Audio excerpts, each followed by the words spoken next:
5 seconds. Start. தலைவர் அவர்களே, தொழில்துறை பற்றிய விவாதத்தில் பல உறுப்பினர்கள் தங்களது கருத்துக்களை அவையிலே தெரிவித்திருக்கிறார்கள். பலர் சில கோரிக்கைகளையும் அரசின் கவனத்திற்கு கொண்டு வந்திருக்கிறார்கள். தொழில்துறையில் நம் மாநிலம் பின்னடைவு அடைந்திருப்பதாக சொல்லி வந்த குற்றச்சாட்டுகள் தவறானவை என்பதை நமது அறிக்கையின் மூலமாக உறுப்பினர்கள் அறிந்திருப்பார்கள் என்று நம்புகிறேன். இந்த துறையில் நாம் இன்னும் அதிகமான முன்னேற்றத்தை தான் எதிர்பார்க்கிறோம். அதில் மாற்று கருத்துக்கு இடமில்லை.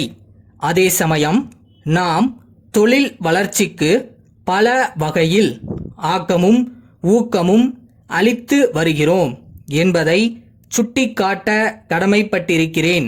குறிப்பாக தொழிலில் பின்தங்கிய பகுதிகளில் தொழிற்பேட்டை அமைப்பதற்கான பல திட்டங்களை அறிவித்திருக்கிறோம். அதனால் அந்த பகுதிகளில் தொழில் வளர்ச்சி பெருகவும் பொருளாதார முன்னேற்றம் ஏற்படவும் வழி ஏற்படுகிறது.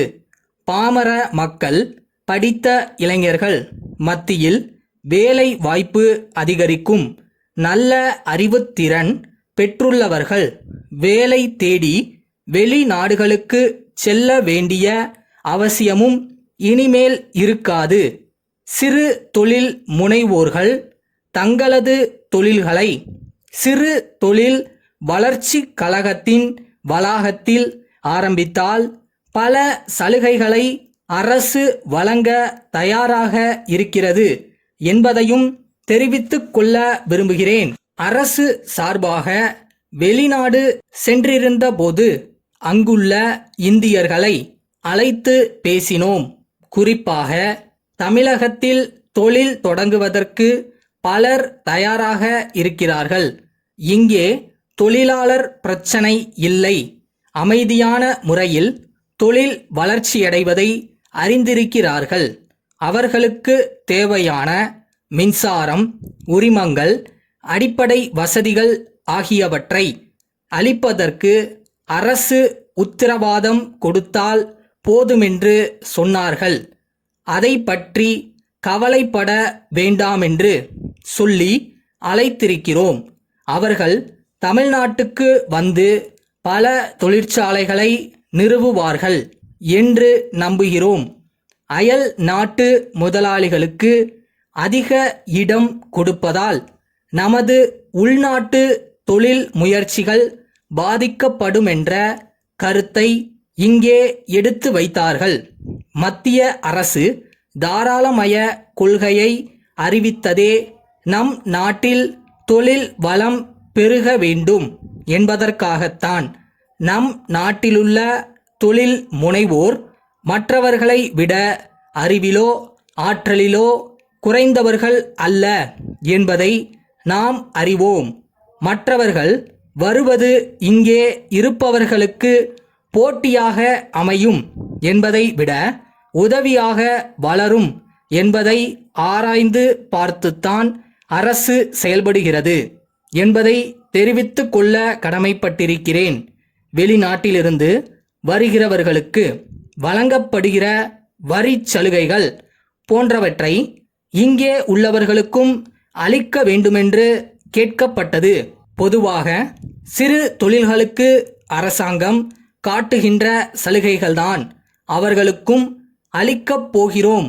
அதில் எந்தவிதமான பாகுபாடும் இருக்காது என்பதை தெரிவித்துக் கொண்டு தமிழகத்தில் தொழில் வளம் பெருக அனைவரும் முயற்சிப்போம் என்று சொல்லி அமைகிறேன். திருச்சி காந்தி கதர் விற்பனை நிலையம் மேலாளர் சிவகாசி பாண்டியன் நிறுவனத்திற்கு எழுதிய கடிதம். அன்புடையீர், நாங்கள் கடந்த 20 ஆண்டுகளாக கதர் துணி மற்றும் கிராம கைவினை பொருள்களை விற்பனை செய்து வருகிறோம். சமீப காலமாக மக்கள் கைவினை பொருள்களின் பேரில் அதிக ஆர்வம் காட்டி வருவதை எங்கள் விற்பனை பட்டியல் எடுத்து காட்டுகிறது. இன்னும் அதிக அளவில் எங்கள் பொருள்களை மக்கள் அறிந்து கொள்ளும் வகையில் விளம்பரம் செய்ய வேண்டியிருக்கிறது. தேசிய தலைவர்களின் உருவப்படங்களை நல்ல முறையில் தாங்கள் வெளியிட்டு வருவதை பார்த்தோம். எனவே தங்கள் நிறுவனத்தின் மூலம் வண்ணப் படங்களில் நாள்காட்டி தயாரித்து பெறலாம் என்று நினைக்கிறோம். 6 வகையான வண்ணப்படங்கள் பொருந்திய நாட்காட்டிகளை அச்சிட்டு வழங்க விரும்புகிறோம். தங்கள் நிறுவன ஏஜென்ட்டுகள் சென்ற மாதம் எங்கள் நிலையத்துக்கு வந்தார்கள். அவர்களிடம் எங்களுக்கு தேவையான படங்கள் இல்லை. எனவே முதலில் காந்தி, நேரு, காமராஜ், இந்திரா காந்தி ஆகியோரின் வண்ண படங்களின் மாதிரியை அனுப்பினால் அவற்றை பார்த்து எங்கள் தேவையை தெரிவிக்க இயலும். எனவே இது பற்றிய தங்களது விரிவான பதிலை எதிர்பார்க்கிறோம். தங்கள் நம்பிக்கையுள்ள